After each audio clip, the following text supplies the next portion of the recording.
मरियम औरंगजेब जा रही है। ये मरियम औरंगजेब है जो कि बड़े बड़े दावे करती है वहाँ टीवी पे बैठ के, बड़े बड़े दावे करती है। और दुपट्टा सर पर नहीं है इसके। ये देखो, ये चोरों की सरदार नहीं है, चोरनी लूट के पाकिस्तान और खा गए। और यहाँ पर सेंट्रल लंदन में फिर रही है ये पाकिस्तानियों का पैसा खा के, पाकिस्तानियों का खून चूस के यहाँ पर फिर रहे हैं ये हैं। मरियम औरंगजेब है, ऑर्गेनिक शॉप पे एक ऑफिसर ली है।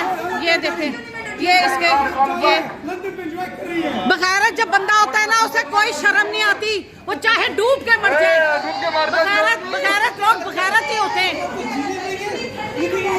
मैं तो कह रही हूँ ये एक्शन देखो जरा, एक्शन देखो जरा। सारी बातें छोड़ो, इसकी सारी बातें छोड़ो।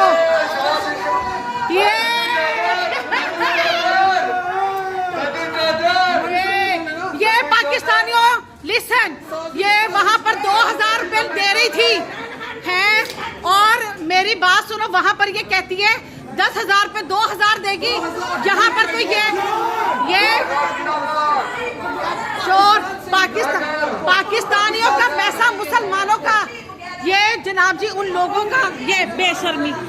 ये देखें जी, बगैरती देखें आप, बगैरत देखें, बगैरती की हद देखें आप। पता है क्या, ये लोग हैं ही बगैरत, ये अवाम है ही बगैरत। मैं इमरान खान का सिपाही हूँ, मैं डरता नहीं हूँ।